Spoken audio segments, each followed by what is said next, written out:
మహర్షి మునుపు నేనన్నట్లు అవస్థాత్రయానికి జగజ్జీవేశ్వరులకు అన్నిటికీ ఆధారభూతమైన సత్యాన్ని ప్రపంచించడమే తత్వశాస్త్రోద్దేశ్యం.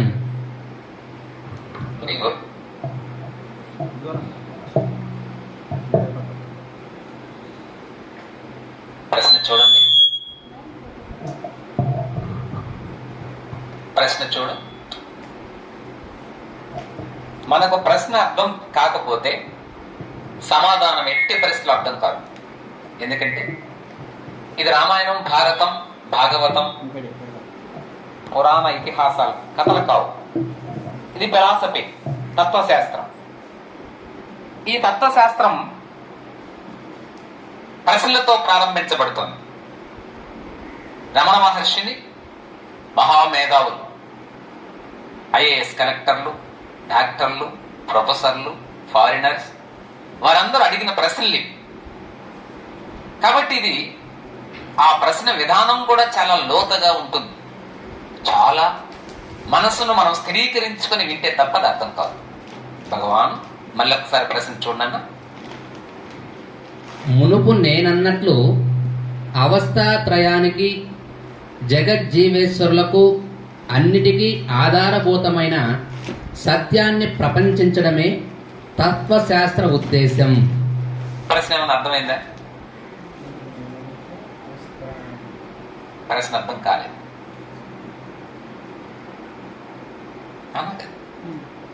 మరొకసారి చదవనన్నా. మునుపు నేనన్నట్లు అవస్థాత్రయానికి జగజ్జీవేశ్వరులకు అన్నిటికీ ఆధారభూతమైన సత్యాన్ని ప్రపంచించడమే తత్వశాస్త్ర ఉద్దేశం. ఇప్పుడు అర్థమైందా? ఎలా ఉంటుందంటే ఒక ముగ్గురు తపస్సు చేస్తున్నారట. అంటే వీళ్ళు ముగ్గురే అవస్థాత్రయం అన్నారు కదా. వాళ్ళు 4 సంవత్సరాలు తపస్సు చేసిన తర్వాత నారదుడు వచ్చి, అయ్యా మీరు ఎందుకు తపస్సు చేస్తున్నారు అన్నారు. భగవంతుణ్ణి దర్శించాలని తపస్సు చేస్తున్నాం. ఓహో. తరువాత భగవంతుడంటే ఏమిటో తెలుసుకోవాలని తపస్సు చేస్తున్నాం. రైట్. మరి ఇప్పటికి 4 ఏళ్ళైంది, అర్థమైందా? ఓ, మాకు కాలు భాగం అర్థమైంది. మళ్ళీ నారదుడు వెళ్ళిపోయాడు. వీళ్ళు తపస్సు చేస్తూనే ఉన్నారు. 8 ఏళ్ళయింది. మళ్ళీ నారదుడు వచ్చి, అయ్యా మీరు భోజనం కూడా తినకుండా, ఆహారం కూడా సేకరించకుండా తపస్సు చేస్తున్నారే, మరి అర్థమైంది ఏమైనా అని అడిగాడు. సగభాగం అర్థమైంది, సగభాగం అర్థమైంది అన్నారు. మళ్ళీ 12 సంవత్సరాల తర్వాత నారదుడు వచ్చి, ఇప్పుడేమన్నా అర్థమైందా? పూర్తిగా అర్థమైంది స్వామి. ఏమర్థమైంది? భగవంతుని గురించి తెలుసుకోలేమని అర్థమైంది అని అన్నారు. ఆ తెలుసుకోలేమని అర్థం అవడానికి 12 ఏళ్ళు పట్టిందంట సాధకులకు. అలా ఈ ప్రశ్న అర్థం కావడానికి 12 నిమిషాలైనా పడుతుంది కదా. కాబట్టి మహర్షి ఇలా చెప్తున్నాడు, మునుపు నేనన్నట్లు అవస్థాత్రయం. అవస్థాత్రయం అనగా ఏమిటి? జాగ్రత్త, స్వప్న, సుషుప్తి. Very nice. ఇది మీరు ఈ క్లాసులు వినలేని అయితే చెప్పలేదు. అవస్థాత్రయం అందుకని ప్రశ్న అర్థం అవుతుంది. అదే విధంగా జగజ్జీవేశ్వరులకు ఇక్కడ ఎన్ని ఉన్నాయి? 3. ఏమేమి ఉన్నాయి? జగత్తు, జీవుడు, ఈశ్వరుడు. Right, very good. కాబట్టి ఈ కనబడే జగత్తు, ఈ జగత్తును చూస్తున్నటువంటి జీవుడు, ఈ జీవుడుకు జగత్తుకు కారణమైనటువంటి ఈశ్వరుడు, జీవేశ్వరుడు. ఓకే, ఈ 3 అవి 3. ఈ 3 అవస్థల్లోనే తిరుగుతుంటాడు మానవుడు. ఇప్పుడు మనం మేలుకొనున్నాం, ఏ అవస్థ ఇది? జాగ్రత్త. పడుకున్నప్పుడు కలలకంటాం, ఏ అవస్థలోకి వెళ్తాం? స్వప్నం. స్వప్నావస్థ. మళ్ళీ ఏ అవస్థలోకి వెళ్తాం? సుషుప్తి. ఈ 3 అవస్థలలోనే తిరుగుతుంటాడు మానవుడు. మనం ఏ అవస్థకి వెళ్ళాలని ఈ సత్సంగం చేస్తున్నాం? తుర్యావస్థ. చతుర్యం. చతురీయ అవస్థ. 4వ అవస్థ ఒకటి ఉన్నది. ఆ 4వ అవస్థకి వెళ్ళాలనే మనం ఈ అవస్థలు పడుతున్నాం. అదే తురీయ అవస్థ, సమాధి అవస్థ. ఓకే. అయితే ఈ జగత్తు, జీవుడు, ఈశ్వరుడు, ఏలు ముగ్గురు, ఈ అన్నింటికి ఆధారభూతమైన సత్యాన్ని ప్రపంచించడమే. ప్రపంచించడం అంటే ప్రపంచించడమే ఉంది అక్కడ, ప్రవచించడం కాదు, ప్రపంచించడమే. విడదీసి చెప్పడం. అంతా ఈ పంచ భూతాలలో, పంచేంద్రియములలో, శబ్దస్పర్శ రూప రసగంధాదులలో ఈ విధంగా అంతా ఉన్నది ఒక్కటే, పరమాత్మే ఆధారం అని చెప్పుటే ప్రపంచించడం. పంచవింశతి తత్వములు తెలిసి పంచేంద్రియంబుల వంచనలు తానంట కను విడచి ఎంచగా ఈ దేహమందును ఆత్మయే స్థిరమనుచు నమ్మి, ఎంచగా ఈ దేహమందును ఆత్మయే స్థిరమనుచు నమ్మి త్రుంచివేయుము దేహ భ్రాంతిని పంచకరణి పద్ధతిరిగి వినరా తెలిపెద శిష్యుడా మద్గురు బోధ కనరా సద్గుణ మాన్యుడా. పంచకరణి అంటే కనబడుతున్నటువంటి ఈ దేహం, ఈ జ్ఞానేంద్రియాలు నేను కాదు, కర్మేంద్రియాలు నేను కాదు. ఏనా? దేహమే నువ్వు కాదు, ప్రాణము నేను కాదు, మనస్సు నేను కాదు. ఇక వీటికి ఆధారమై ఉన్నటువంటి ఆత్మనే నేను. ఎప్పుడైనా నా మనసేం బాగలేదండి అన్నారు అంటే నువ్వేరు, నీ మనసే బయటపడిపోయిందా? నా మనసుకి ఏం బాగలేదమ్మా అంటే నీ మనసు వేరు, నువ్వేరు. నా ప్రాణం ఆ రోజు ఎందుకులే తనకలాడిందంటాం అంటే నువ్వేరు, నీ ప్రాణం వేరు. నా కన్నుకి నొప్పిగా ఉందంటావు, నీ కన్ను వేరు, నువ్వు వేరు. నా శరీరం ఏం బాగలేదంటావు, నువ్వు వేరు, నీ శరీరం వేరు. మరి నా శరీరం బాగలేదు, నా మనసుకు బాగలేదు, నా ప్రాణానికి బాగలేదు, నా కన్నుకు బాగలేదు, నా ముక్కుకు బాగలేదు అన్నావు కదా. ఆ నా నా నా అంటున్నది ఎవరు? ఇవెవరు? ఇది ప్రపంచీకరణం. ఆ నా అనేది ఒకటి ఉన్నది, ఆ నాకు భిన్నంగా ఇవన్నీ ఉన్నవి. ఇవన్నీ భూమి మీద మనం మరణించినప్పుడు భూమిలో కాల్చబడడమో పూడ్చబడడమో జరుగుతుంది. దానిని మాత్రం కాల్చలేవు. దేనిని? నా అనేదాన్ని. అదే నా ఆత్మ. రైట్. విడదీసింది. ఎండిన చెనక్కాయను ఇలా వదిలితే పప్పులు వేరుగా ఆ వేరుగా పడిపోవాలి. అదే ఆత్మ విచారణ, అదే ప్రపంచీకరణం. నేను వేరు, నా దేహం వేరు. నేనే నిజమైన ఆత్మను, నా దేహం ఆత్మ కానే కాదు. ఎందుకు? ఈ దేహం పరి విధాలుగా మారిపోతున్నది. బాల్యములో అలా ఉండింది, యవ్వనములో చక్కగా ఉండింది. నేను అందగాడిగా ఉన్నాను. నేను ముసలితనమైతే ఈ యొక్క చర్మం మడతలు పడుతుంది, ఎంటుకలు నరిసిపోతున్నాయి, జీవసత్వాలు ఉడికిపోతున్నాయి, మోకాలు నొప్పులు వచ్చాయి, కన్ను కనబడటంలే, చెవి వినబడటంలే, కర్మేంద్రియాలు జ్ఞానేంద్రియాలు అలసిపోతున్నాయి. కానీ యవ్వనంలో బాగున్నాయి కదా. కాబట్టి ఇవి శాశ్వతము కాదు. నా అనే ఆత్మ శాశ్వతం. నాది అన్నటువంటి దేహేంద్రియాలు, మనసు, ప్రాణ ఇత్యాదికాలు నేను కాదు అన్నటువంటి జ్ఞానము తెలుసుకోవడమే అత్యధికమైనటువంటి జ్ఞానం. తిరుమలకు మోకాళ్ళతో నడిచి వెళ్తాను, కాశీలో పోయి గంగలో మునక వేస్తాను. ఎన్నిసార్లు మునక వేస్తావు? అందుకని కబీర్ దాసు పిచ్చి వాళ్ళారా, కాశీలో గంగలో స్నానం చేస్తే నీకు పుణ్యం వస్తే, మోక్షం కలిగితే, ఆ గంగలోనే వందల వేల సంవత్సరాల నుంచి ఉన్నటువంటి కప్పలు, చేపలు, పాములు ఎప్పుడో ముక్తిని పొందునలే అట్నే ఉన్నాయన్నాడు. చేసిన పాపం ఇక్కడ పెట్టుకొని కాశీకి పోవడం జూట. ఇక్కడ చేయొద్దు.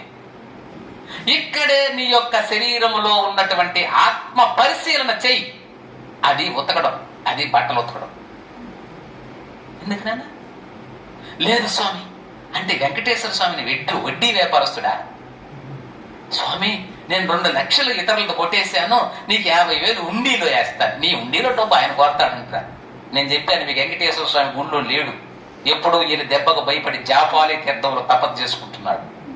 కాళహస్తిలో కన్నప్ప గుడి కూర్చోండాడు పైన. ఎందుకు తెలుసా? శివుడు ఏళ్ళ దెబ్బకు భయపడి. నేనున్నాను రా ఇంకేడా. వీడు మాట నోరు తెరిస్తే రాహువు కేతువు పూజలు పెట్టి నా యొక్క ఉనికినే దెబ్బతీస్తున్నారు కాబట్టి నాకు ఈ గర్భగుడి అవసరం లేదు. నేను కొండ మీద కూర్చుంటది, కన్నప్ప కొండ మీద వాడైతే నమ్మకొస్తున్నాడు, కొన్నైనా ఇస్తాడు. అర్థమైంది నాయన? కాబట్టి ఆత్మ పరిశీలన, ఆత్మ పరిశీలన. నువ్వేమి గొప్ప గొప్ప చేయబడి ఆత్మ పరిశీలన చేయి. ఇది రమణ మహర్షి చెప్పేది.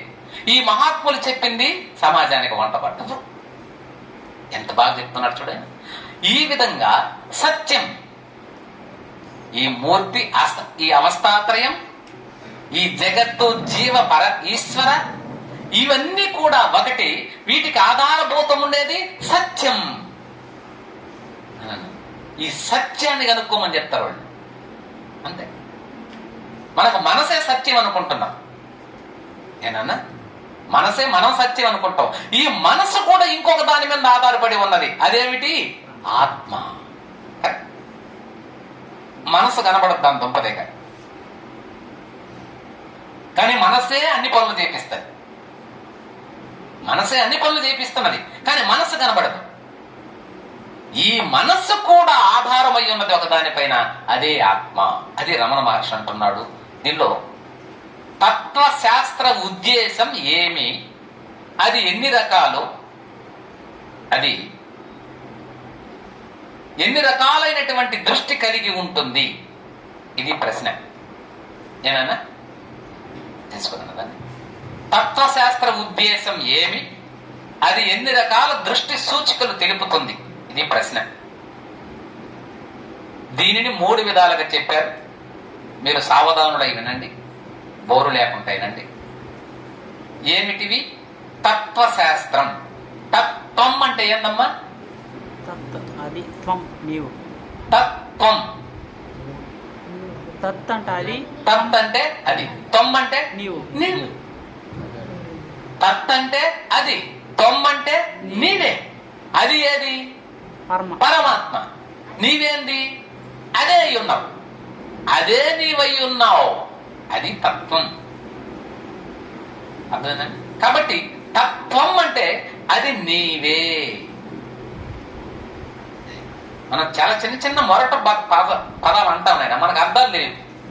ఇది మిద్దంగా అని అంటుంటాం, చూసారా? ఇది మిద్దంగా ఆడొక ఎకరా 1,00,000 రూపాయలు అమ్మచ్చు అంటాడు సుమారుగా. ఆ సుమారుగా అనే పదం నానుడిలో ఇది మిద్దంగా అని ఉపయోగిస్తుంటారు. ఇది మిద్దం అంటే ఏం తెలుసండి? ఇదం విద్. ఇదం విద్. ఇదం విద్ అంటే ఉన్నది ఇదం, ఇది ఏదైతే ఉన్నదో విద్ తెలుసుకో, ఉన్నదంతా అదే తెలుసుకో. ఇలా నానుడిలో ఈ పదాలన్నీ కూడా తత్వశాస్త్రాన్ని పట్టుకొని ఉన్నాయి. మనం ఎవరైనా తిడుతాం ఆయన ఏమని? తత్పర, తత్పర అది తిట్టుగా భావిస్తాం. తత్ అంటే ఏం చెప్పారు ఇప్పుడు? అదే. అదేంటే ఎవరు? పరమాత్మ. నువ్వు పరమాత్మ పోరా. మనకి ఎందుకండి కోపం? తత్పర అంటే మనం తిట్టు అనుకుంటున్నాం, కాదు. తత్ అంటే పరమాత్మ. ఎందుకంటే తత్వ విచారం ఇప్పుడే చెప్పారు. తత్వమసి అహం బ్రహ్మాస్మి కదా, అయం ఆత్మ బ్రహ్మ, ప్రజ్ఞానం బ్రహ్మ. ఇవి 4వ వచనాలు. దానిలో తత్వం అసి, అది నీవే అయి ఉన్నావు. అందుకని తత్పర. మన పెద్దలు చూడండి ఎంత బాగా పెట్టారు. తిట్లులో కూడా, మామూలు నానుడి భాషలో కూడా ఈ భగవంతునికి సంబంధించినటువంటి విషయాన్ని జోడించి పెట్టేశారు. మీకు ఎన్నోసార్లు చెప్పాను, వేదవా. వేదవ అంటే తిట్టండి కాదు, మనం వేదవ అంటే కోప్పడుతున్నాం. 1000 ఏళ్ళు దా ధనధాన్యములతో వా వర్ధిల్లు. మనం వెధవ అంటే కోప్పడుతున్నాం, వెధవాన్ని ఆశీర్వదిస్తున్నాడు. మలయాళ స్వామి శిష్యులు విద్యానందగిరి స్వామి, ఆయన కోపం వస్తే ఎలా తిట్టేవాడండి? బుద్ధివంతుడా. చూసారండి, మహాత్ముల కోపంలో కూడా అనుగ్రహం ఉంటుంది, మాటలో కూడా తత్వం ఇమిడి ఉంటుంది. ఇలా చిన్ని చిన్ని పదాలలో కూడా తత్వజ్ఞానాన్ని పెట్టి మనల్ని భగవంతుని వైపు నడపడానికి పెద్దలు ఎందరో కృషి చేశారు. అలా ఇప్పుడు ఈ తత్వశాస్త్ర ఉద్దేశం ఏమి, అవి ఎన్ని రకాలు అని అంటున్నాడు. దీనిని 3 విధాలుగా చెప్తున్నాను. 1. వ్యావహారిక దృష్టి. రూపాల భాషిస్తున్న జగత్తును చూచి సృష్టికారకునొకణ్ణి ఊహించి అతనిని కర్తగా నమ్ముతాడు. ఫలితంగా జగత్తు, జీవుడు, ఈశ్వరుడు ఈ ముగ్గురు మిగులుతారు. సృష్టికారుణ్ణి నిశ్చయించుకుని అమరత్వాన్ని కోరి వానిని చేరుకొన ప్రయత్నిస్తాడు. ఈ రీతిగా ఏ ఒకడో ముక్తుడైతే ముక్తులు కాని ఇతరులు ఎప్పటి వలనే ఉన్నారు.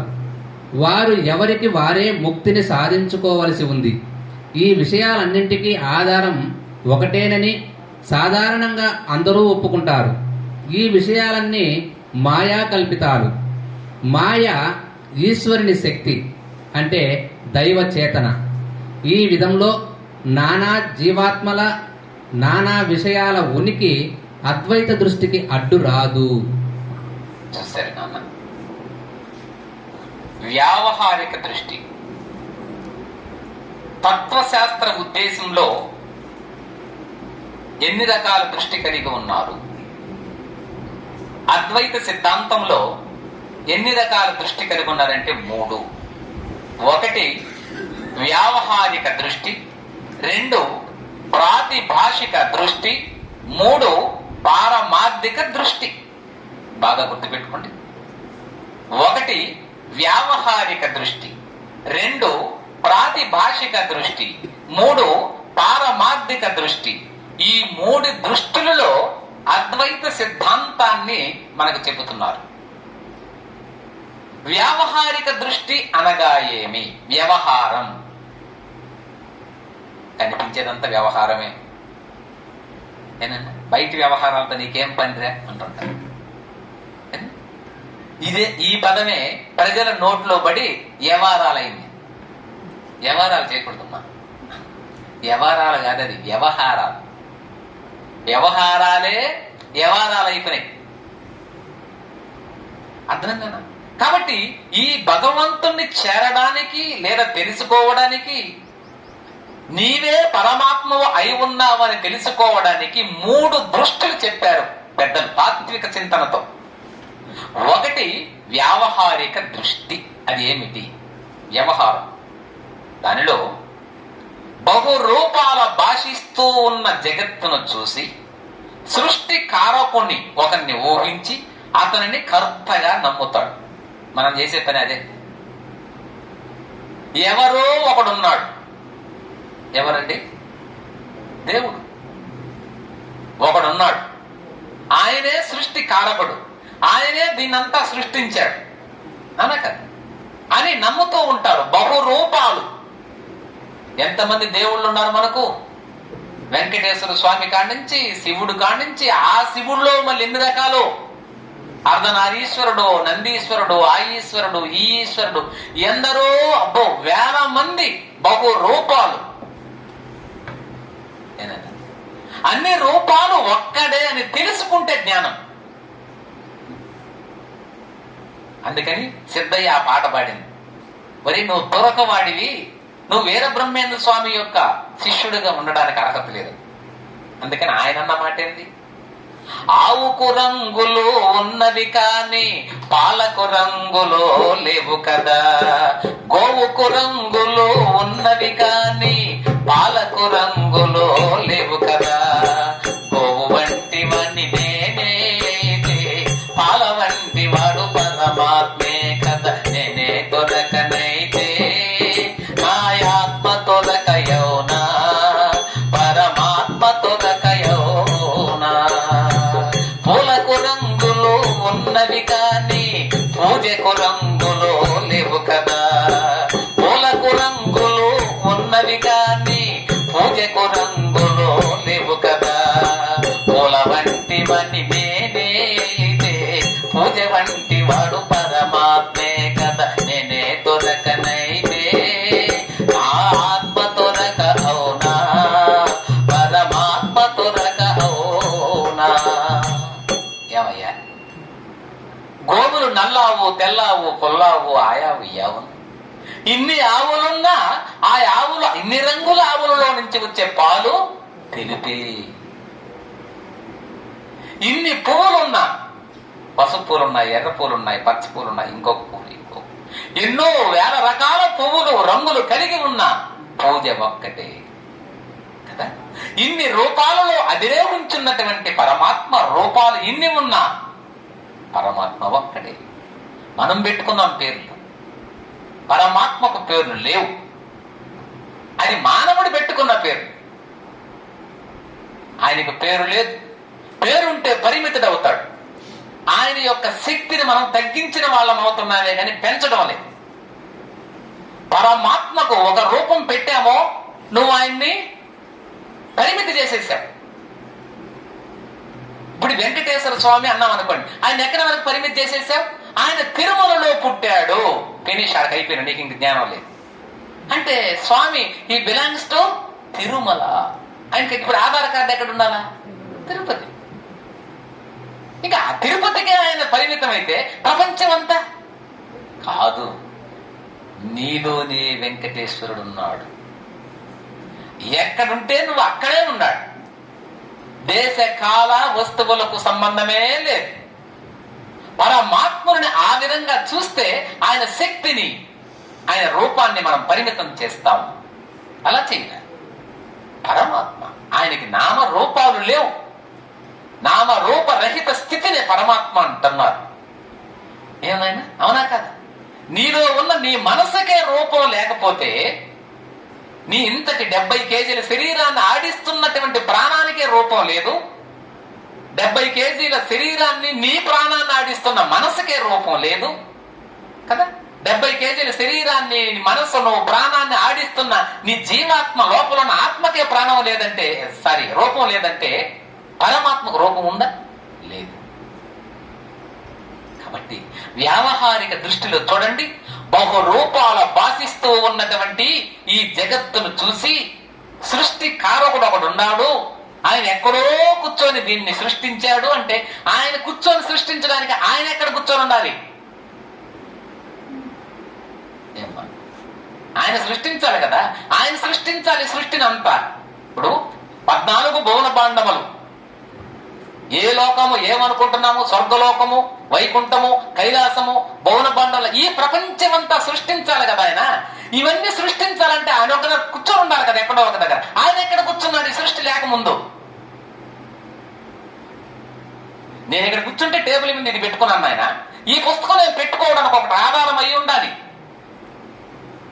ఆధారం ఉంటే కదా నేను పెట్టుకున్నాను. అలా పరమాత్మ ఇట్లా కూర్చొని సృష్టించాలా? ఇది వైకుంఠం, ఇది అది, ఇది ఇదని సృష్టించాలి కదా. ఆయన ఎక్కడ కూర్చోన్నాడు అప్పటికి సృష్టి లేకపోతే? ఆయన కూడా సృష్టిలో కూర్చోన్నారు కదా. మరి ఆ చోటు ఉంటే ఆల్రెడీ సృష్టి ఆల్రెడీ ముందు ఉన్నట్టే కదా. అర్థం చేసుకున్నారా? పాయింట్ అర్థమైందా? అంతా సృష్టే కదా నాయన. మరి అంతా సృష్టి అయినప్పుడు ఆయన ఎక్కడ కూర్చొని సృష్టించాడు? సృష్టిలోనే ఆయన ఉంటే మనం సృష్టించేది ఏంది? కుదరదు. తత్వశాస్త్రం నిలబడదు. కాబట్టి సృష్టి అనేది అబద్ధం. ఇదేం సార్? ఓయమ్మ, అప్పటికి మీరేం పెడద్రంగా చెప్తున్నారు? వీళ్ళు చెప్పాను, నేను కాదు, రమణ మహర్షి చెప్తున్నాడు. కాబట్టి ఆయన ఏమంటున్నాడు? సృష్టి కారకుండా ఒకరిని ఊహించి అతనిని కర్తగా నమ్ముతున్నారు మీరు. ఫలితంగా జగత్తు, జీవుడు, ఈశ్వరుడు, ఈ ముగ్గురు ఉన్నట్టుగా మనం అనుకుంటున్నాం. అంతే. జగత్తు కనిపించేది, జీవుడు ఈ జగత్తును చూసేది నువ్వు, ఈ రెండిటికి అతీతముగా ఈశ్వరుడు. వీళ్ళు ముగ్గురు మిగిలిపోతారు. వీళ్ళు ముగ్గురు ఉన్నట్టుగా అనుకుంటున్నావు. ముగ్గురు ఉన్నారా లేదా మీరు చెప్పండి, తత్వశాస్త్రాన్ని చదివేవాళ్ళుగా? ముగ్గురు లేరు. ఒక్కరే ఉన్నారు. వారెవరు? ఈశ్వరుడు పరమాత్మే, ఈశ్వరుడు లేడండి. ఈశ్వర మీరు బాగా చెప్తాం. ఈశ్వరుడు అని మనం అనుకుంటున్న ఈశ్వరుడు ఏనైనా ఎక్కడ ఉంటాడండి? ఆయన నివాసం ఏది? పురాణాల ప్రకారం కైలాసం. కైలాసం. మరి కైలాసంలో ఉన్న ఆయన శ్మశానాలు ఎందుకు పెట్టినారు?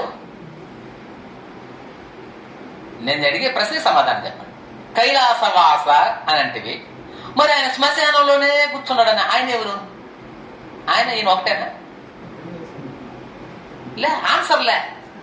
ఒక పురాణంలో ఆయన శ్మశానంలోనే కూర్చోండాడంట ఒక ఆయన చెప్తున్నాడు. ఎందుకు కూర్చోండాడు? ఆడ భూతాలు, ప్రేతాలు, పిశాచాలు అన్ని కూడా ఉంటాయంట. ఈయన సాయంకాలంగా మీరు రావద్దు ఆయన అట్లా ఆపి కూర్చొని ఉన్నాడంట ఈశ్వరుడు. ఇంకేం పని కాదు. ఈ పురాణాలు చెప్తాను యూట్యూబ్ లో. ఆయన వీళ్ళని చూసి ఏమన్నా ఉన్నా అడవ. శివుడు ఏంది? శివుడికి ఏమంటే శ్మశానం లేనిది ఏదయ్యా అని అంటాడు రమణ మహర్షి. శ్మశానము కానిది, శ్మశానము లేనిదేది? ఇది శ్మశానమా కాదా? ఇది శ్మశానమా ఆశ్రమమా? శ్మశానం. ఎస్, మీకు అర్థమైంది కాబట్టి మీరు చెప్తున్నారు. ఏది శ్మశానం? ఎక్కడైతే జీవుడు దేహాన్ని వదిలేస్తుంటాడో అది శ్మశానమే. ఇప్పుడు ఒక సీమ చచ్చిపోయింది, ఇప్పుడు ఇదేంది? శ్మశానం. అక్కడ ఒక బల్లి చచ్చిపోయింది, అదేంది? రోడ్లో కుక్క చచ్చిపోయింది, అదేంది? శ్మశానం. తర్వాత రోడ్డు. ఎక్కడ జీవుడు దేహాన్ని వదులుతుంటాడో అవన్నీ కూడా శ్మశానాలే. ఇప్పుడు శ్మశానం కాని స్థలం ఏది? అది వాళ్ళు చెప్పింది శ్మశానానికి అర్థం. శివుడు లేని చోటు ఏదంటే ప్రాణం పోయే చోటు ఎక్కడ లేదని. ఎక్కడ చూసినా ప్రాణాలు పోతున్నాయి, ఎక్కడ చూసినా ప్రాణాలు పుడుతున్నాయి. అర్థమైందా? ఎక్కడ ప్రాణం వదిలేస్తుంటే అదంతా కూడా శ్మశానమే. అక్కడ ఉన్నాడు శివుడు అంటే ఎక్కడ చూసి అక్కడ శివుడు ఉన్నాడు. ఇప్పుడు ఇక్కడ ఉన్నాడా లేదా? ఉన్నాడు. మనం అట్లా ఊహించం. మన ఊరికి దూరంగా ఉంటుంది శ్మశానం. అక్కడ కర్ర పట్టుకొని రాజుల పని ఆశ్రమం అయి బాబాకంటారు రే అని ఆయన కూర్చొని ఉన్నాడు అంటాడు. ఎంతమంది దిక్కుమాలని అనుకుంటున్నావు? శివుడు అంటే అదే. శివం మంగళకరుడు. శ్మశానమే కైలాసం. కైలాసం అంటే అర్థం తెలియదు చాలా మందికి. కైలాసంకి అర్థం ఎవరు చెప్తారండి ఇక్కడ ఉండేవాళ్ళు? పాట పాడతామే కానీ కైలాసవాస సాంబ శివ భలే పాటది. కైలాసవాస అంటే కైలాసం అంటే ఏంటి తెలియదు. కేవలస్య భావ ఇది కైలాస. గుర్తుపెట్టుకో, కేవలస్య భావ ఇది కైలాసం. కేవలం ఆ ఉన్నవాడే వాడే కైలాసనాథం. కేవలం ఒకటే ఉంది, అదేమిటి? అదే పరమాత్మ, అదే కైలాసం. ఇప్పుడు ఇది కైలాసమా కాదా? కైలాసం. ఇది కైలాసమే. సరే, అందుకని దూర్చేట ఆ మాట నుండి ఏమని? కైలాసానికి వాటికి ఎందుకు పోతారు నాయన? ఏదో శ్లోకం పద్యం మీద చెప్పించారు. సరే, అది గుర్తుకురాలి. ఫలితంగా జగత్తు, జీవుడు, ఈశ్వరుడు ఈ ముగ్గురు మిగులుతారు. మరొక్కసారి నేను గుర్తు చెప్తాను. కేదారాది సమస్త తీర్థంబుల్ చూడం కోర్కె పోరేటికిన్ కాదా ముంగిలి వారణాసి కడుపే కైలాస శైలంబు నీ పద ధ్యానం సంభవించినప్పుడే భావింపగా జ్ఞాన లక్ష్మి దారిద్రులు కారే మనుజు లకట శ్రీకాళహస్తీశ్వర. రైట్ అందించిందా పాప? కేదారాది సమస్త తీర్థంబుల్ చూడ కోర్కెన్ పోనేటికిన్. ఎవరు బొమ్మన్నారు? నిన్న కాశీకి పోయినాను, రామేశ్వరం. ఎవరు బొమ్మన్నారు? ఎవడు బొమ్మన్నాడు? పావద్దని దూర్తిడి చెప్తున్నాడు. చూడాలంటే పో. ఎవరిని చూడాలంటే? శివుణ్ణి కాదు. శివుడు అక్కడే ఉన్నాడంటే ఇక్కడ లేడంటే. ఇప్పుడు నేను హెడ్ మాస్టర్ని, ఈ రోజు ఆశ్రమంలో ఉండా, హై స్కూల్లో ఉన్నానా? లేను. మనం పరిమితమైన మనుషులం కాబట్టి ఒక చోట ఉంటే ఒక చోట లేం. మన పరిస్థితి ఇది. నేను ఇక్కడ ఈరోజు ఆశ్రమంలో ఉండా, రేపు స్కూల్కి వెళ్తా, స్కూల్లో ఉంటాను, ఆశ్రమంలో ఉన్నాం. కానీ భగవంతుడు అక్కడ ఉంటాడు, ఇక్కడ ఉంటాడు. అది ఆ పాట పాడింది. ఎక్కడికి వెళ్ళినాడు ఆయన? పాండురంగయ్య తినేసి వెళ్తున్నాడా? రైట్. అక్కడ ఉండే పాండురంగడు ఇక్కడ ఉన్నాడో రంగ, అక్కడ ఇక్కడ ఎక్కడ చూసిన తానై ఉన్నాడో రంగ. భజన పాట బాగానే ఉంది, అర్థం కాల. అక్కడ ఉండే పాండురంగడు ఇక్కడ ఉన్నాడో రంగ. మరి నాగభూషణం సార్ టికెట్లు చేసుకుని పోతున్నాడు పండరిపురం. పోయేసి వస్తాను సార్ అంటే మంచిదే, చూసేదాన్ని పో. ఎవరిని? పండరపురాన్ని చూసేదానికి పో. దేన్ని? కాశీని. శివుని చూస్తాను అనమాట, శివుణ్ణి చూస్తాను అనమాట. ఎందుకంటే శివుడు అక్కడ ఇక్కడ ఎక్కడ తానే ఉన్నాడు. మనం పోతుండేది ఇల్లు చూపులా అమ్మాయి చూపులా? అన్ని చూస్తాం. అడిగిన తర్వాత ఇల్లు చూడాలి కదా, అమ్మాయిని చూడాలా? అమ్మాయి చక్కగా ఉంది, అది ఉంటే చాలదా? అమ్మాయి బాగుంది, అబ్బాయికి సరిపోతుంది, అది చూడదు. మరి ఇల్లు చూపులేంది? నువ్వు పోతున్నది ఇల్లు చూపులే గాని అమ్మాయి చూపులు కాదు, అది పెళ్లి చూపులు. అది నిజంగానే నువ్వు పెళ్లి చూపులు పోయిన వాడు ఇల్లు చూపులు ఎందుకు నీకు? ఇల్లు చూపులు వాడు కావాలి. మనకి ఎంత ఇస్తారంటే కట్నం? ఇల్లుతో ఏం పని నీకు పెళ్లితో ఉన్నప్పుడు? కాబట్టి మనం వెళుతున్నది కాశీకి, శివుడిని చూడ. ఎందుకు? శివుడు ఇక్కడ కూడా ఉన్నాడు. కాళహస్తిలో కూర్చున్న శివుడు, తిరుమలలో కూర్చున్న వెంకటేశ్వర స్వామి, ఎక్కడ చూసినా నేనే నేనే నేనే అంటుంటే ఇంకెక్కడికి వెళ్తాం? మనం పోతున్నది దాన్ని చూడడానికి కాదు, వాటిని చూడడానికి, నగరాలు. అందుకని దూర్చిటే పద్యం అన్నాడు. ఏమని? కేదారాది సమస్త తీర్థంబుల్ చూడన్ కోర్కెన్ పోనేటికి నువ్వెందుకు పోతున్నావు? రైట్ కదా, ఇప్పుడు అర్థమైందా? కాబట్టి ఈ ముగ్గురు మిగులుతున్నారు. సృష్టి కారణుని నిశ్చయించుకొని అమరత్వాన్ని కోరి వారిని చేరుకుని ప్రయత్నిస్తున్నావు. మన మానవులం అంతా ఏం చేస్తున్నాం? ఆయన అయ్యా సృష్టికి ఎవరో కారకుడు ఉన్నాడు, ఆయన ఈ సృష్టినంతా ఆడిస్తా ఉన్నాడు. అక్కడ కూర్చోనికి ఆయన అదే పని. ఎవరికి? ఈశ్వరుడు పైనుండే, అంతే కదా, పైనుండేవాడు అంటుంటాం. అంతా పయ్యోడికి తెలుసు స్వామి. ఒకడు ఒక ఇంట్లో దొంగతనం చేయడానికి పోయినట్రా. ఇంట్లో దొంగతనం పోయినాడు. పాపం ఈడు దొంగతనం చేసుకునేలాగా వాళ్ళు తలుపేసి బేగాలు కొట్టుపోయినాడు. ఈడు వాళ్ళు ఆ ఇంటి యజమాని వచ్చేయన్నాడు. నేను వేరుగా చెప్తాను ఈ కథ, అది వేరే కథ, నేనేంటి చెప్తాను. వాడు ఆటకెక్కి పైన కూర్చోన్నాడు. బేగాలు ఎవరు పగల కొట్టినారు చెప్పని భార్యని అడిగినాడు. నేను కూడా ఇప్పుడే కదా వస్తున్నాను, నాకేం తెలుసు? నీకు తెలుసు చెప్పాను. అంతా పయ్యోడికే తెలుసు, అంతా పయ్యోడికే తెలుసు అని ఈ ఉద్దేశంలో దేవుడికి తెలుసని. నిజంగా చెప్పు అని అంటే, స్వామి నాకేం తెలుసు, అంతా ఆ పైనుండే వాడికే తెలుసు, ఆ పైనుండే వాడికి తప్ప నాకేం తెలుసు. ఈయన 3-4 సార్లు నన్ను కనుక్కునేసారని నాకు కూడా ఏం తెలియదు అనుకుంటాడు. కింద దిగినాడు. ఈడెవడని దొంగను పట్టుకున్నారు. ఈ పైనోడు ఈ అటక మీద ఉండేవాడు నన్ను అనుకొని దిగేసినాడు. అట్లా ఉంటుంది. మనకుండేవాడు పైన ఉన్నాడు. పైన ఎక్కడున్నాడు? మనం ఎక్కడున్నాం? ఆయన మనం కూడా ఆకాశంలో ఉన్నాం. మనం ఎరుగోళ్ళమై భూమి మీద ఉన్నాం, భూమి మీద ఉన్నాం. భూమి ఎక్కడ లేదు నాయన, నువ్వు ఆకాశంలో ఉన్నావు. నువ్వు చంద్రుడి మీదకి వెళ్ళి చూస్తే ఇదొక చిన్న చంద్రుడి మాదిరిగా ఉంది. మనకంటే కింద మనల్ని చూస్తున్నారు. ఏదో ఒక గ్రహంలో ఉండేవాళ్ళు ఈ భూమిని చూస్తున్నారు. నక్షత్రం లాగా ఉంది భూమి. కాబట్టి మనం ఆకాశంలోనే ఉన్నాం, మనం వేలాడుతున్నాం. ఏది భూమి లేదు, ఏది ఆకాశం లేదు, ఉన్నది అనంత తత్వమే. అనంతములో ఉన్నాం, ఒక బంతిలాగా ఉన్నాం. మనం ఆకాశంలో నుండి ఆకాశం అంటే పైన చూస్తున్నాం. అంతరిక్షంలోకి వెళ్ళినటువంటి సైంటిస్ట్ భూమిని చూడాలంటే కిందకి చూడాలా పైకి చూడాలనా? పైకి. వాస్తవానికైతే కిందకి చూడాలా, కానీ అంతరిక్షంలోకి వెళితే భూమిని చూడాలంటే పైన చూడాలంట. ఇదొక విచిత్రం. అంతరిక్షంలోకి వెళ్ళిన వ్యామోగామి రాకెట్ నుంచి వాళ్ళు భూమిని చూడాలంటే మనం అనుకున్నట్టుగా కింద నుంచి కదా పోయాడు, శ్రీహరికోట నుంచి పోతే ఆయన అక్కడికి వెళ్తే ఎట్లా చూడాలా? కింద తొంగి చూడాలి కదా. కానీ అలా కుదరదు. అక్కడ చూస్తే భూమి ఎక్కడ ఉందంటే పైన చూడాలి. ఏందో ఇదంతా అర్థం కాదు. కాబట్టి మనం ఒక సృష్టి కారకుడు ఒకడు ఉన్నాడని, ఆయన అక్కడ కూర్చొని ఉన్నాడని అని అనుకుంటారు. అది ఏంది స్వామి మీరు చెప్తున్నది ఏంటి? దేవుడే లేడని అని కాదు. ఏం చెప్తున్నాడో చూద్దాం. రమణ మహర్షి ఏం చెప్తున్నాడో చూద్దాం. ఈ రీతిగా ఏ ఒకడో ముక్తుడైతే ముక్తులు కాని ఇతరులు ఎప్పటి వలనే ఉన్నారు. అందుకని అందరూ ఎవడో ఒకడు కోటికొక్కడు ముక్తుడు అవుతాడు, మిగతా వాళ్ళంతా. అందుకని ఈ సమాజాలు ఏర్పడ్డాయి. ఎంత ఆశ్చర్యం అంటే, గుడిలో ఒక ఆయన ఉంటాడు పూజారి. కదా. మనం చెప్పాలి ఆయనకి ఏమని, నీ గోత్రం ఏదని. కశ్యప నామ గోత్రనామస్య, నా పేరు. గోపినామదేవస్య భార్య, అమరావతి నామదే. అదేదో నువ్వు చెప్తే రాదు ఆయనక. అంటే ఆయన చెబుతాడు లోపల ఉండే ఆయన, అంటే మధ్యలో ఉండే ఆయన చెప్తేనే వింటాడంట ఆయన. ఈ బయట ఉండేవాడు చెప్తే ఆయన దేవుడే కాదు, ఆయనకు కూడా ఫీలింగ్ ఉంది.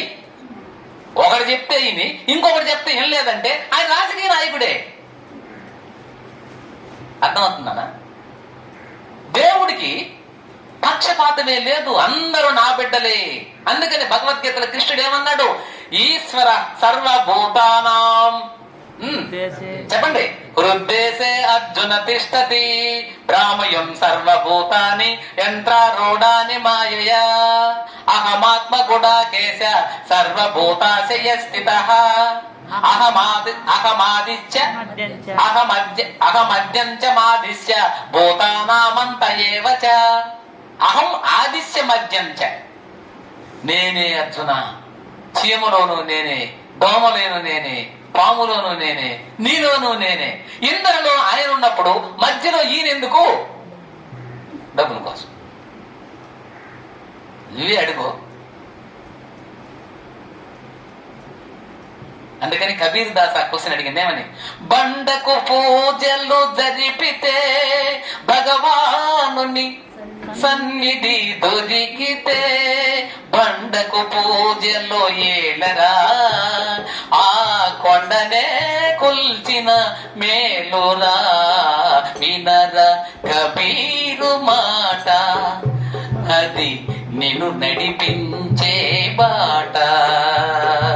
వినరా కబీరు మాట, అది నిన్ను నడిపించే బాట. ప్రేమే లేని శరీరం, అది శరీరమా కాదు శ్మశానం. ప్రేమే లేని శరీరం, అది శరీరమా కాదు శ్మశానం. అది ఊపిరి ప్రాణం లేకనే ఊపిరి పీలిచే కొలిమి తిత్తితో సమానం. ఎంత మంచి మాట అండి. ఇటువంటి మహాత్ములు మాట్లాడి ఎవరండి అర్థం చేసుకునేది? అది కబీర్ దాస్. ప్రేమే లేని శరీరం. ఎవరో వచ్చారు, నాయన భోంచేసావా? భోంచే. కుల మత వర్గ లింగ భేదము లేకుండా సర్వంతర్యామైన సర్వేశ్వరుడు అందరిలో ఉన్నంగా ఈ నామాలు గోత్రాలు రూపాలు తేడాలు ఎక్కడవి రప్పించేవాడా? ప్రేమే పరమాత్మ కదా. అందుకని కబీర్ దాసు ప్రేమే లేని శరీరం, ప్రేమ లేకపోతే శరీరం అది శరీరమా కాదు శ్మశానం. ప్రేమ లేకపోతే ఆ ప్రేమ విడిపోయింది కాబట్టి శ్మశానంలో ఉండేటువంటిది అది శ్మశానమే. ఇంకా ఏమన్నాడు, కొలిమి తిత్తుంటారు చూడండి. పూర్వకాలం పల్లెటూళ్ళలో కొలిమి తిత్తి కత్తులు గొడ్డలు చేసేటానికి ఇట్లా గాలి నింపుతుంటారు. ఇంకా దాంతో పోల్చండి శరీరం ఏమని, అది కూడా గాలి, దానికి ప్రాణం ఉందా? లే. కానీ ఇలా అంటే గాలి వస్తా చూడు, అలా పట్టుకుని అంటుంటే గాలి. అది ప్రాణము లేకనే ఊపిరి పీలిచే కొలిమి తిత్తితో సమానం. గాలి ఆ కొలిమి తిత్తి ఊదే రబ్బర్ ట్యూబ్ లోకి పోతా ఉంది, నీ ముక్కులోకి పోతా ఉంది. నీకు దానికి తేడా ఏమి? తేడా ఒక్కటే, దానికి ప్రేమ లేదు, నీకు ప్రేమ ఉంది. ప్రేమే దైవం కదా. అందుకని ఆయన ఈశ్వర ప్రేమ నిజమైందయ్యా అని కబీర్ దాస్ ఎంతో చక్కగా చెప్తున్నాడు చూడండి. కాబట్టి ఒకడే ఎవరో ముక్తిని పొందాలా, మిగతా వాళ్ళు ముక్తిని పొందేదానికి. అందుకని ఈ జాతి వందల వేల సంవత్సరాల నుంచి స్త్రీలు భగవద్గీత చదవకూడదు, స్త్రీలు వంటింటికే పరిమితం అవ్వాలి. ఈ కులం వాడు చదవచ్చు, ఆ కులం వాడు చదవచ్చు, ఈడు చదవాలి, వాడు చదవకూడదు. ఈ విధంగా లక్షల రకాల ఆంక్షలు పెట్టి వివేకానంద స్వామి కొట్టుకున్నాడు. ఈ దేశం ఏందని పరిస్థితి. ఎందుకు తగ్గకూడదండి స్త్రీలు భగవద్గీత? ఎవరు చెప్పారు? బ్రహ్మాండంగా చదవచ్చు. అందుకనే మన ఆశ్రమంలో స్త్రీలు పురుషులు ఏమి లేదు, ఎప్పుడైనా ఎక్కడైనా స్త్రీలు చదవచ్చు. సిద్ధాంతమే పెద్దలు చెప్పింది కదా నాయన. కాబట్టి ఎవరికి వారే ముక్తిని సాధించుకోవాలే గాని ఎవరో ఒక ఆయనకి ముక్తి వచ్చిందంట, మిగతా వాళ్ళకి లేదు. ఎందుకు లేదు స్వామి? నీ గోత్రం మంచిది కాదు, నీ క్యాస్ట్ మంచిది కాదు, నీ కులం మంచిది. అబ్బా అంటే ఆయన దేవుడే కాదు. కృష్ణుడు ఏ కులంలో పుట్టాడు? వీళ్ళు ఈ మాట అంటారనే ఆయన ఆ కులంలో పుట్టింది. నేను బీసీగా పుట్టానయ్యా, మరి ఏం చేస్తావు నన్ను? రాముడు ఏ కులంలో పుట్టించాడు? ఆయన కూడా ఒక కులంలో. కులాలు జోడికి పోకూడదు. కులాలకి పరమాత్మకి సంబంధమే లేదు. కులాలు మనం సృష్టించుకున్నాం. కులం కులం అంటే అర్థం తెలుసండి. కు అంటే లం, 2 అక్షరాలు. కులం అంటే చెడ్డది. కుబుద్ధి, చెడు బుద్ధి కలిగిన వాడు. లం ఆ జన్మ జరిగిన స్థలం. కు దాని నువ్వు పేరు పెట్టావంటే చెడ్డది అని అర్థం. కులం అంటే చెడ్డది అని. కాబట్టి ఇవన్నీ లేవు. పరమాత్మని దృష్టిలో అందరూ సమానమే. ఆయనకి వీళ్ళు ఎక్కువ వీళ్ళ తక్కువ అనే లేనే లేదు. అందరినీ పరమాత్మ తన బిడ్డలుగానే చూస్తున్నాడు.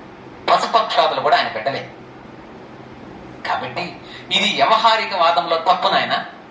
ఎక్కడో ఈశ్వరుడు కూర్చొని పైన ఆయన వీళ్ళందరినీ మీ రాతలు నేను రాసేస్తాను అనడం లేదు. నీ రాత నువ్వే రాసుకుంటున్నావు. అర్థమైందనా? రైట్. ఈ విషయాలన్నింటికి ఆధారం ఒకటేనని సాధారణంగా అందరూ ఒప్పుకుంటారు. ఈ విషయాలన్నీ మాయా కల్పితాలు. మనం కనబడేటివన్నీ కూడా మాయా కల్పితాలు. ఇవి నిజం కాదు, సత్యాలు కావు. మాయా ఈశ్వరుని యొక్క శక్తి. అర్థమైందని?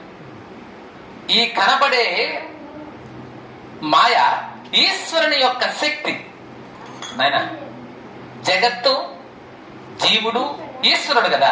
మరి ఈ జీవుడు ఆ ఈశ్వరుడు ఒకరే. అయితే ఆయనకి మనకున్న తేడా ఏంటంటే మాయకు అధీనులమై మనం ఉంటాం, మాయను అదుపులో పెట్టుకున్నవాడు ఈశ్వరుడు. అది తేడా. ఆయన కూడా మన కేసే. కాకుంటే ఈశ్వరుడు అని ఆయనకి మాయ పనిచేయదు. అర్థం. ఈ మాయను దాటి ఉంటాడు ఆయన. ఆయనే ఈశ్వరుడు. మాయకు అధీనమైతే జీవుడు. అర్థమైందా? మాయకు అధీనం అయితే జీవుడు, మాయను తన చేతిలో పెట్టుకుంటే దేవుడు. ఆయనే ఈశ్వరుడు. అర్థమైందా? కనబడే జగత్తు ఈ ఇద్దరికి మధ్యవర్తి. అర్థమైందనా? ఇప్పుడు ఎండాకాలంగా ఉంది, నేను తట్టుకోలేకపోతున్నాను అని అంటాడు జీవుడు. అదే ఈశ్వరుడు లేదా దేవుడైతే నాకు ఎండ పో అంటాడు. వీళ్ళిద్దరికి తేడా అదే. అర్థమైందా? ఆయన కలెక్టర్, ఈయన సర్వెంట్. అలా ఈ మాయ త్రిగుణములు, ఈ మాయా త్రిగుణాలకు అతీతమైన వాడు ఈశ్వరుడు, అధీనుడైన వాడు జీవుడు. అధీనుడంటే దాని లోపడిపోయినవాడు. మనం 3 గుణాలతో లోపడ్డాం. ఆ 3 గుణాలకు అతీతుడు ఆయన. అందుకని త్రిశూలంలో 3 పెట్టుకొని ఉంటాడు ఆయన. 3 గుణాలు శివుడు. వీటిని నా చేతిలో పెట్టుకొని ఉండా. త్రిశూలంలో అర్థం అది. 3 ఉంటాయి చూడండి. త్రిగుణాలు అవి. తమో రజో సత్వ గుణాలు నేను పట్టుకొని ఉండా, నా అధీనంలో ఉన్నాయి. అర్థమైంది? అందుకని స్వామి వెంకటేశ్వర స్వామి 3 నామాలు వేస్తాడు. ఈ 3 గుణాలకి అతీతుండ నేను. అర్థం అలా. కాబట్టి 3 వేరుగా అనిపిస్తున్నాయి, 3 లేవు, ఒకటే. ఈ 3ంటికి ఆధారం పరమాత్మే. చివరకు దేవుడికి కూడా, ఈశ్వరుడికి కూడా ఆధారం పరమాత్మే. కాబట్టి ఈ జీవుడు, ఈ జగత్తు, ఆ ఈశ్వరుడు, ఈ ముగ్గురు 3గా కనిపిస్తున్నా ఒక్కరే అని ఆ యొక్క ఈ విధంలో నానా జీవాత్మల నానా విషయాల ఉనికి అద్వైత దృష్టికి అడ్డురాదు.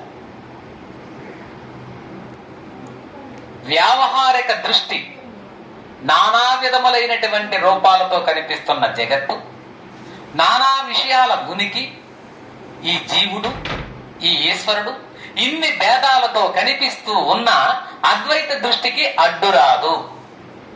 నువ్వు చూడు, కుక్కలోనూ ఉన్నది పరమాత్మే, చెట్టులోనూ ఉన్నది పరమాత్మే, నీలాంటి మనిషిలో ఉన్నది కూడా పరమాత్మే. ఇన్ని భిన్న రూపాలతో కనిపిస్తున్న పరమాత్మ ఒక్కడే అనే జ్ఞానం నీకు కలిగితే వ్యావహారిక దృష్టిలో కూడా అద్వైత జ్ఞానం ఇమిడే ఉన్నది. ఇది నీకు ఇంకేం అడ్డంకి? ప్రపంచం ఉంటుంది పలు రకాలుగా, ప్రపంచంతో నీకేం పని? ప్రపంచాన్ని చూడు, ఆ ప్రపంచం అన్నింటిలోనూ పరమాత్మే ఉన్నాడని గ్రహించు. ఇదే జ్ఞాన దృష్టి, ఇదే అద్వైత సృష్టి. ఓకే, అది ఆయన చెప్పింది. ఇంకా రెండోది కూడా ఒకే 2 నిమిషాలు చెప్పేద్దాం. ప్రాతిభాసిక దృష్టి. కానీ అది ఇక్కడ చదువు. 2. ప్రాతిభాసిక దృష్టి. జగజ్జీవేశ్వరులను ముగ్గురిని చూచేవాడొకడే.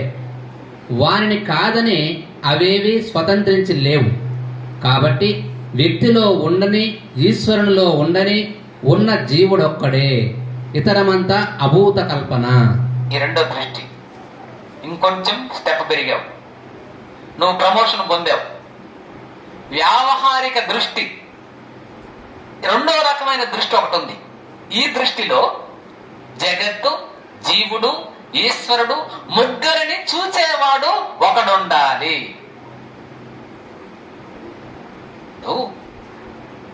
బ్రహ్మదేవుని సృష్టించినాడు, రుద్రుని సృష్టించినాడు, మహావిష్ణువు సృష్టించినాడు అంటున్నాం కదా. వీళ్ళని సృష్టించడానికి ముందు ఎవరున్నారు? అదే పరమాత్మ. అర్థమైంది? కాబట్టి ఒకే ఒక పరమాత్మ ఈ ముగ్గురిని సృష్టించాడు. ఎంతెందుకు నిన్ను సృష్టించింది ఎవరు? పరమాత్మ. మరి నీవు ఈశ్వరుడు ఒకటే కాకుంటే ఆయన పెద్ద ప్రమోషన్, నువ్వు చిన్నవాడి. Elementary school teacher, university professor, ఇద్దరు ఉపాధ్యాయులే. కాకుంటే ఆయన పెద్ద పిల్లలకు బోధిస్తున్నాడు కాబట్టి ఈశ్వరుడు, దేవుడు అన్నారు. నువ్వు చిన్న పిల్లలకు బోధిస్తున్నావు కాబట్టి జీవుడు. ఈ జీవుడు ఆ ఈశ్వరుడు ఒక్కరే, నీవే అని చెబుతుంటుంది వేదాంతం. చూడండి, దీనిలో మూవరిని చూసేవాడు ఒక్కడే. వానిని కాదని అవేవి స్వతంత్రించలేవు. ఆకాశాన్ని కాదని వాయువు లేదు, అగ్ని లేదు, జలం లేదు, భూమి లేదు. ఆకాశము లేని చోటుకు మీరు ఎక్కడన్నా పోగలరా? లేదు. మరి కనబడే ఈ ఆకాశమే అనంతతత్వాన్ని కలిగి ఉంటే ఆకాశాన్ని సృష్టించిన పరమాత్మ ఆయన ఎట్లా? ఏనాయనా అర్థమైందా? కాబట్టి ఈశ్వరుడు గాని, జీవుడు గాని, జగత్తు గాని వీళ్ళెవరైనా పరమాత్మకు లోపడి ఉండవలసిందే. కాబట్టి జీవుడి వేరే లేదు, దేవుడి వేరే లేదు, అంత ఒక్కటే అని చెప్పే దృష్టి ప్రాతిభాషిక దృష్టి. ఇది రెండవది. ఇక 3. పారమార్థిక దృష్టి. దీన్నే అజాతవాదం అంటారు. ఇది ద్వితీయాన్ని అంగీకరించదు.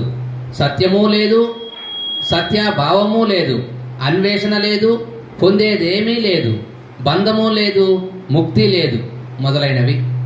ఇది టాప్. ఇది టాప్. ఇది అందుకోవడం కష్టం. ఇది రమణ మహర్షి. ఆయన ఏమంటున్నాడు? పారమార్థిక దృష్టి. దీనినే అజాతావాదం అంటారు. అజాతావాదం అంటే ఏది పుట్టలేదు. నేను చనిపోతాను అంటే నమ్ముతాడు ఆయన. ఎందుకు? నువ్వు పుడితే కదా చనిపోను, నేను చచ్చిపోతాను స్వామి ఆయన నవ్వుతున్నాడు. ఎందుకు? నువ్వు పుడితే కదా చనిపోతావు, నువ్వు పుట్టలే లేదని నేను అంటుంటే. చాలా క్రిటికల్ పొజిషన్ ఇది. ఇది కరెక్ట్. టాప్. ఏది పుట్టడం లేదు, ఏది మరణించడం లేదు. మీకు అందింది కదా వ్యవహారం. ఈ పుట్టింది, చనిపోతున్నది అనేదంతా కూడా మిథ్య. సముద్రములో జలమే అలగా మారి, బొడగగా మారి, నురుగుగా మారి మార్పులు చెందినట్టు నీకు కనిపిస్తా ఉంది. కానీ అలా అంటే రూపం అలా అయింది కాబట్టి అలా దేనితో నిండి ఉన్నది? నీళ్ళే. బుడగ దేనితో నిండి ఉన్నది? నీళ్ళే. నురుగు దేనితో నిండి ఉన్నది? నీళ్ళే. నీరే ఆధారం, నీరే ఈ రూపాలతో కనిపిస్తున్నది. కానీ వాస్తవానికి అది నీళ్ళే. అర్థమైందా? బుడగ పగిలింది, ఏమైపోయింది? మరి ఇప్పుడు బుడగ పుట్టింది, పగిలింది. ఎక్కడ పుట్టింది? సముద్రంలో. ఎక్కడ కలిసిపోయింది? సముద్రంలో. నీవు కూడా బుడగా, అందుకని బుడగ వంటి బ్రతుకు ఒక చిటికిలోన చితుకు. తుకారాం. బుడగ వంటి బ్రతుకు ఒక చిటికిలోన చితుకు, ఇది శాశ్వతమని తలచే ఊరా, నీవెందుకని మురిసే ఊరా, ఓ యాత్రి కూడా సరిచేరే దారేదేరా, పడవెళ్ళి పోతోందిరా, ఓ మానవుడ దరిచేరే దారేదేరా, నీ జీవితము చెరసాల పాలాయేరా. కైలసో ఓహో కైలసో, ఆహా కైలసో. అడవెళ్ళిపోతావు. జీవన పడవ నడుస్తూ ఉంది. బాల్యము యవ్వనం గడిచిపోయింది, ముసలితనం వచ్చేసింది, మనం దిగవలసిన స్థలం వచ్చేసింది, ఇంకా దిగాలి. బుడగ పగిలిపోతుంది. ఇది బుడగ వంటి బ్రతుకు. పరమాత్మే లోపలుంటే మనం ఈ మానవ దేహం, నేను గోపిని అనే ఈ బుడగ రూపం పొంది, ఈ శరీరమునే నేను బుడగ అనుకుంటున్నా. బుడగ కాదు నువ్వెవరివి? జలం. రూపాలు మారుతున్నాయే గాని రూపానికి ఆధారమైన వస్తువు మారడం లేదు. మరి మరణం ఎవరు పుట్టారు ఇక్కడ? పుట్టింది లేనే లేదు, పుట్టినట్లుగా అనిపిస్తుంది బుడగ. అదేందా బుడగ పుడుతుంది, అల పుడుతుంది, నశిస్తా ఉంది, కానీ జలం అట్లే ఉంది. అలా మనం కూడా ఈ ప్రపంచమంతా విస్తరించి ఉన్న పరమాత్మలో బుడగలాగా అట్లా పైకి వచ్చాం, మళ్ళీ అణిగిపోతున్నాం, పైకి వచ్చాం, అణిగిపోతున్నాం, పైకి వచ్చాం, అణిగిపోతున్నాం. నువ్వు పుట్టేది లేదు, చచ్చిపోయేది. ఇప్పుడు అర్థమైందా? మరి స్వర్గాలు, నరకాలు, వైకుంఠాలు, కైలాసాలు ఇవన్నీ అబద్ధాల నిజమా? మీకు అబద్ధాలే, తెలియని వాళ్ళకి నిజాలే. వాళ్ళకి చెప్పాల పురాణం, లేకపోతే వాళ్ళు భయపడరు, వాళ్ళ కష్టం అర్థం కాదు. కైలాసం ఎన్ని లేవన్నావు అనుకో, ఏందా గోపిస్వామి చెప్తున్నాడు, పిచ్చిగా ఎన్ని పురాణాలు చెప్పింది. వాళ్ళకి ఉన్నాయి, వాళ్ళకి ఉన్నాయి. నరకానికి పోతాం అనాలి, మీకు లేవు, మనందరికీ లేవు అని రమణ మహర్షి చెప్తారు. ఇవన్నీ లేవు, మన సృష్టి. ఇదే నరకం, ఇదే స్వర్గం, అన్ని ఇక్కడే అనిపించాల్సింది, తప్పదు. ఈ బుడగ అలా వస్తుంది, పగిలిపోతుంది, బుడగ అలా వస్తుంది, పగిలిపోతుంది. జాతస్య హి ధ్రువో మృత్యుః ధ్రువం జన్మ మృతస్య చ తస్మాత్ పరిహార తస్మాత్. ఆ రాగం రాస్తారు చెప్పాడు ఇట్లా భాస్కర్. నత్వం శోచితుమర్హసి నత్వం శోచితుమర్హసి నత్వం శోచితుమర్హసి. అర్చన. జాతస్య హి ధ్రువో మృత్యుః ధ్రువం జన్మ మృతస్య చ. పుట్టిన పాని మరణించక తప్పదు, మరణించిన వాడు పుట్టుక తప్పదు. పొడగా అనివార్యమైనటువంటి ఈ విషయానికి శోకింపదగదు. ఇంకెందుకు మరి శోకించేది? నా బిడ్డలు, నా ఆస్తి, నా అంతస్తులు. ఎక్కడ నీ ఆస్తులు, అంతస్తులు ఎక్కడున్నాయి? శరీరం వదిలిపోయినప్పుడు ఏది నీ వెంట రాదు, ఏది రాదు. రాత్రి చెప్పాను నేను పన్నవనాడు ఆశ్రమంలో, రాత్రి చెప్పాను. ఏమన్నా ఆయన యమధర్మరాజుని ఒక వ్యక్తి సార్ ప్లీజ్ ఒక్క సెకండ్ అన్నాడంట. ఒరే కృతయుగంలో సావిత్రి అడిగింది నన్ను ఏమనే, ఒక్క ఆగండ స్వామి నా భర్త. అటువంటి ధైర్యస్తుడు ఇప్పుడు పుట్టాడు ఈ కలియుగంలో. ఎవడరా, ఎందుకురా అన్నాడు. స్వామి అర సెకండే స్వామి అన్నాడు. ఏం చేస్తారు? ఏమి అట్లా వెనక్కి తిరిగి చూసి నీ పర్మిషన్తో నేను వస్తాను. సరే వెనక్కే కదా, ఏముంది లేదు, సరే చూసుకోరా అన్నాడు. వాడు వెనక్కి తిరిగి చూశాడు. స్వామి పదండి అన్నాడు. ఏమిరా ఇప్పుడే పర్మిషన్ అడిగినావు, ఇప్పుడే మళ్ళీ పదమన్నావు, ఏమన్నాడు? ఏమి లేదు స్వామి, గాడిదలాగా ఎద్దులాగా పోరాటం చేసి నా జీవితం అంతా కష్టపడి నా కొడుకులని, నా కూతుర్లని, నా మనవళ్ళని, నా బంధువులని సంపాదించి ఆ డూప్లెక్స్ ఇల్లు కట్టడానికి స్వామి అబ్బా మేస్త్రులతో కొట్లాడింది. నేను ఇంత చేస్తే నేను యమలోకానికి పోతా ఉంటే వాళ్ళలో ఒకడైనా వస్త్రాలు రాలేదని వెనక్కి చూశాను స్వామి, ఒక్కడు కూడా రాలా, పదం అన్నాడు. ఎవరు ఎంటరారు? ఆస్తి పాస్తులు, అన్నదమ్ములు, చెంచలం బగు జగతి లోపల శాశ్వతం ఒకటేదిరా. కన్ను మూసి తెరిసినంతనే చెంచలం బగు జగతి లోపల శాశ్వతం ఒకటేదిరా. కన్ను మూసి తెరిసినంతనే కలిమిలేములు మాయరా. చెంచలం బగు జగతి లోపల శాశ్వతం ఒకటేదిరా. మాయ సంసారం బోరాయిది మదిని, మాయ సంసారం బోరాయిది మదిని భ్రాంతిగా చేయురా. ఆస్తి పాస్తులు అన్నదమ్ములు ఎవరు వెంట రారురా. ఆస్తి పాస్తులు అన్నదమ్ములు ఎవరు వెంట రారురా. చెంచలం బగు జగతి లోపల శాశ్వతం ఒకటేదిరా. శాశ్వతం ఒకటేదిరా. శాశ్వతం ఒకటేదిరా. చంచలమైనటువంటి జగతిలో ఒంటరిగా వచ్చావు, ఒంటరిగా వెళ్లాల్సింది. ఆ నలుగురు కూడా గోవింద ఏడుకొండవాడ అని అక్కడ దాకా మోస్తారు పాడి. నేను చెప్పాను ఏమని, ధనాని భూమౌ పద్యరాల ఇంకా వచ్చారు మీకు. పశవాస్య గోష్ఠి నారీ గృహద్వారే సఖా శ్మశానే దేహం చితాయాం గోగచ్చితి పరలోక మార్గ జీవయేకః. ఫినిష్. ధనం 4 కోట్లు బ్యాంక్ బ్యాలెన్స్. వీడు చచ్చిపోతానే ఆ బ్యాంక్ బ్యాలెన్స్ 4 కోట్లు, 1 కోటి రూపాయలన్నా నా యజమాని ఆయన హెడ్ మాస్టర్ గా ఉండి కష్టపడి సంపాదించినాడు. ఆ బ్యాలెన్స్ లో డెబిట్ అయ్యి నీ దగ్గర ప్రత్యక్షం అవుతా డబ్బా. ఇలా నువ్వు సచ్చినా నువ్వేమన్నావు అది బ్యాంకులోనే ఉంది. బ్యాంకులో కూడా లేదు. ఓడెవడికి ఇచ్చే ఉన్నాడు వడ్డీ. ఆడ ఒట్టి కాగితమే. నువ్వు రాసే క్రెడిట్ కాగితమే, డెబిట్ కాగితమే. ఇదిగో ఎంత తీసుకున్నావు ఎంత ఉంది, నీ చేతిలో ఏమైనా ఉందా? కోట్లే కాగితమే. అంత కాగితాల్లోనూ చూసి జరుగుతా ఉంది. ఇప్పుడైతే సెల్ ఫోన్ లో నొక్కుతున్నావు. ఓటీపీ ఒకటే, ఫోన్ పే, ఫోను పే మొత్తం పోయింది అంతే. ఏది నీది? ఇంత కష్టపడి సంపాదించి ధనాన్ని భూమౌ, ధనమంతా భూమి పాలే. ఈడు అరికట్టుకొని నా బిడ్డలు, నా కొడుకు, నా కూతురు అని చెప్పి చెప్పి ఈడు చచ్చిపోయా. వాళ్ళు హాయిగా మా డాడీ వెరీ గ్రేట్ అంటే పర్వాలే.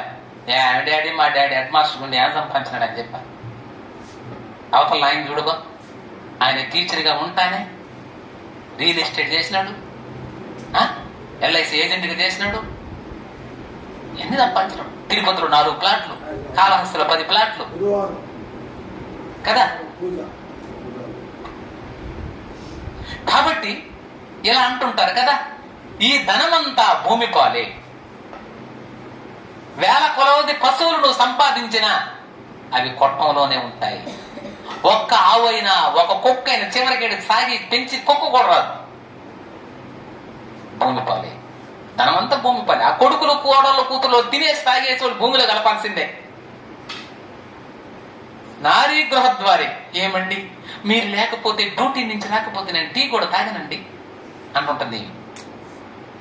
అదే ఈడు కూడా అంటుంటాడు, డార్లింగ్. ఈ ఉద్యోగస్తులు అయితే బాగా ప్రేమిస్తారు భర్తలు. నువ్వు నా ప్రాణం, నేను నీ మనసు, మన ఇద్దరం ఒకటే. ఎప్పుడు ఆమె జీతం చేస్తావు కదా, డైలాగ్ భలే ఉంటాయి కదా.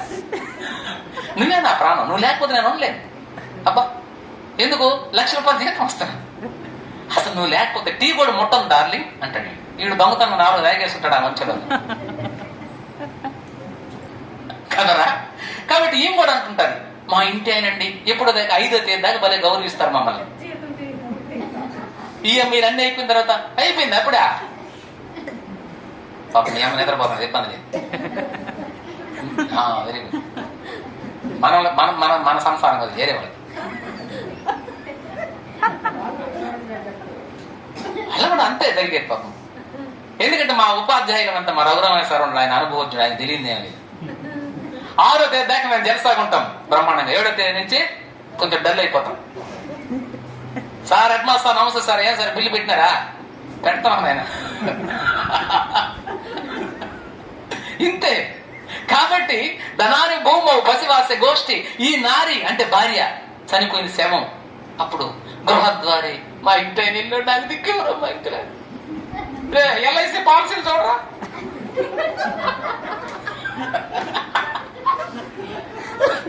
ఏడుస్తానే ఒక పక్క నా ఎన్ని పాలసీలు వేస్తున్నాడు రా, చూడు పెట్లో చూడండి ఆయన, ఎన్ని డ్రామాలే కదా.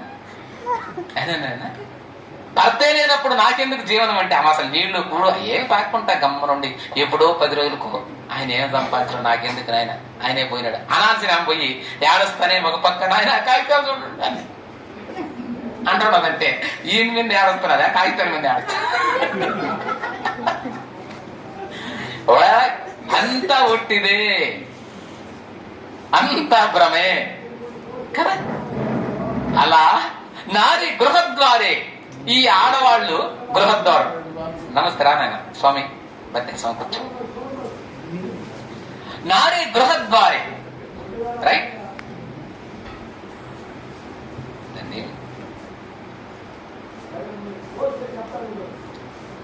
ఆ నాయన ఫోన్ బిల్ పెట్టిండి అడికి వస్తాను, ఈ రికార్డింగ్ అయిపోయింది మళ్ళీ చెప్తాను.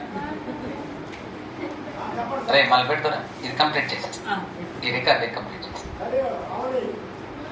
నారి గృహద్వారే సకాస్మశానే, ఏనన్నా స్నేహితులు సాయంకాలం పూట ఏనైనా తాగిన వాళ్ళు మిత్రమా నువ్వు లేని నేను లేను, నేను లేని నువ్వు లేవు అనుకున్నటువంటి సకులు అంటే స్నేహితులు కూడా శ్మశానం వరకే. మా స్నేహితులు బాగున్నాడు రా, సాయంకాలం కాళహస్తిలో నర్తకి బ్రాంతి ఇక్కడ కలుస్తున్నాం, ఈ రోజు నుంచి చూడలేదు. ఇంతకు ప్రేమించిన దేహం కూడా శ్మశానం వరకే, అది కాలిపోయిందో పూర్తి చేసి. ఇక మరి నీతో పాటు ప్రయాణం చేసేది ఎవరు? నువ్వు సంపాదించిన ఆస్తి లేకపోయా, నీ భార్య నీ బిడ్డలు రాకపోయా, నీ స్నేహితులు రాకపోయా, నీ దేహం కూడా రాకపోయా, ఇక వచ్చేది ఒకటే జీవాత్మ. అది ఒకటి, ఆ జీవాత్మ ఆనందమే మనం చేసే సత్సంగం, ఇదే అది. Okay right. అందుకని పారమార్థిక దృష్టి కంప్లీట్ చేస్తాం. చూద్దామన్నా, ద్వితీయాన్ని అంగీకరించదు పారమార్థిక దృష్టినైనా, దీన్నే అజాతవాదం అంటారు. ఇది ద్వితీయాన్ని అంగీకరించదు, రెండోది లేదు, ఉన్నది ఒకటే, అదే పరమాత్మ. సత్యము లేదు, సత్య భావము లేదు, అసలు అంతా ఏమి లేదు, ఉన్నది ఒకటే అంతే. ఇంకా అన్వేషణ లేదు, పొందేదేమీ లేదు. అసలు నువ్వు వెతకాల్సింది ఇవ్వలేదు, పొందవలసింది ఇవ్వలేదు. ఎందుకంటే నువ్వు పొందే ఉన్నావు, నువ్వు పొందవలసింది ఇంక లేదయ్యా. మరి నువ్వెవరు? నువ్వు దేవుడే. మరి జీవుడు నీ మాయ. అందుకని ఎవరి సోల్ ఈస్ పొటెన్షియల్లీ డివైన్, అది వివేకానంద స్వామి. ఎవరి సోల్, ప్రతి ఒక్క జీవుడు పరమాత్మ అయ్యుండి, బట్ మేము మానవులమే, మేము ఎల్లయ్య సుబ్బయ్య అనుకుంటున్నాం, నీ భ్రమ. సో ఎవరి సోల్ ఈస్ పొటెన్షియల్లీ డివైన్, దివ్యత్వం పొంది ఉన్నావు. నువ్వు మరిచిపోయి నేను ఫలానా అనుకుంటున్నావే, కానీ నువ్వు అది కాదు నాయన అని రమణ మహర్షి. బంధము లేదు, ముక్తి లేదు, నువ్వు బంధించబడడం లేదు, ఇక ముక్తిని ఎందుకు కోరుకుంటా? అసలు ముక్తి కూడా లేదు, ఎందుకు? ముక్తి పొందే ఉన్నావు. నిన్నెవరో కట్టేసి ఉంటే కదా నువ్వు ముక్తి పొందలే. ఎవరు కట్టలా, నిన్నెవరు కట్టకనే నన్ను కట్టేస్తున్నారు అంటున్నావు, మాయా. అర్థమైందనా? నువ్వు ముక్తిని పొంది ఉన్నావు నాయన. మొదలైనవన్నీ కూడా పారమార్థిక దృష్టి. ఈ విధంగా వ్యావహారిక దృష్టి, ప్రాతిభాషిక దృష్టి, పారమార్థిక దృష్టి, 3 దృష్టులలో కూడా పరమాత్మ ఒక్కడే అనగా అని తెలియజేస్తున్నది అద్వైత సిద్ధాంతం. దానితో ఈ యొక్క ప్రశ్న, తత్వశాస్త్ర ఉద్దేశం ఏమి, అది ఎన్ని రకాలు, ఏ రకమైన దృష్టి కలిగి ఉంటుందనే ఆన్సర్ రమణ భగవాన్లు ఎంత నిశ్చితంగా పరిశీలన చేసి మనకు ఒక సమాధానం చెప్పారు. Okay right.